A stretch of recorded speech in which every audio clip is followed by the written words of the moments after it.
So, ayan ang ating ginawa ngayong araw. Garden. So, ayan, kinat natin. So, time check. Mag-8 na. Susunod naman natin ituloy. So, ayan.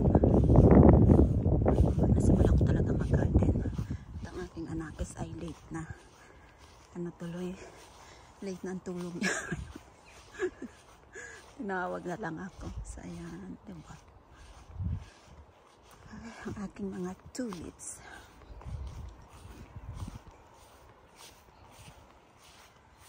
So, ayan.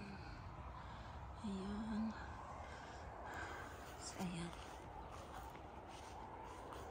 So, yung ating ginawa ngayong araw. Garden time na naman.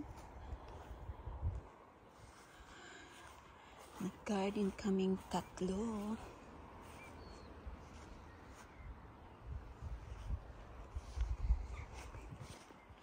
Tapos, doon ako. Si V naman ay taghakot yun ng mga stick, yung mga maliliit. Tapos nagdamo-damo siya. Ito naman yung isa. Si Niklas. Ano naman yung kanyang gawa. Ay, nako. So, tara, let's. Pasok na tayo. Nag-video ako bago papasok at tinawag na ako. Tapos nang magbasa ang ating mag-ama. So, ayan. Lamig na. Nakakatawa mag-garden, diba? Pag nasimulan ko ang garden ako, talagang hindi ako papasok. So, yan ang namin dyan kanina.